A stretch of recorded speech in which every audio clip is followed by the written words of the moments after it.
One night, as the prophet slept, he was awakened by angels. From Mecca to Jerusalem, and then to the heavens above, this was no ordinary journey. This was the night of Al-Isra wal-Mi'raj. And this is only part one. At a time when the Prophet Muhammad was facing intense opposition in Mecca and only faint glimmers of victory could be seen on the horizon, something miraculous happened. A divine journey, unlike anything ever witnessed in human history, the Isra and Mi'raj. Though scholars differ on the exact date, the tone of Surah Al-Isra suggests this occurred toward the final years of the Meccan period. One blessed night, while the Prophet rested, the archangels Jibreel and Mikael came and woke him gently.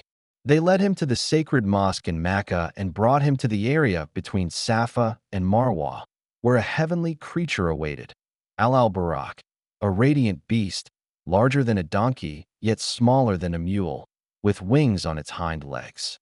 Its name was Jarud. Mounted on Al-Barak and flanked by angelic hosts, the Prophet began his journey.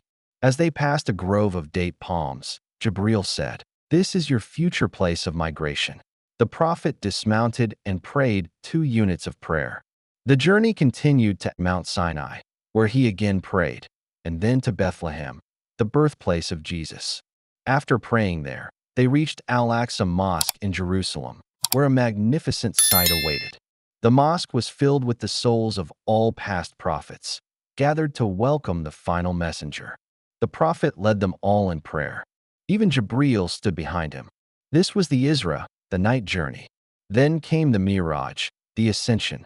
A ladder of divine light appeared at the rock, Sakhra, in Jerusalem, and the Prophet was raised to the heavens. At the first heaven, he met Adam, who welcomed him, greeted him with salam, and affirmed his prophethood.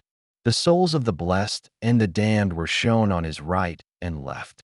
At second heaven, he met Yahya, John the Baptist, and Isa, Jesus, who both gave him peace and blessings and recognized his mission. Third, he saw the beauty of Yusuf. Fourth, the wise and ancient Idris. Fifth, he met the kind Harun, Aaron. Sixth, the deeply emotional Musa, Moses, who cried as he saw the honor the Prophet's Ummah would receive, more followers entering paradise than his own. Finally, seventh heaven, he met Ibrahim, sitting with his back against the Beit al-Mamur, the celestial Kaaba, where 70,000 new angels worship daily, never returning again. Then the Prophet was taken to Sidrat al-Muntaha, the lote tree at the boundary of the created world.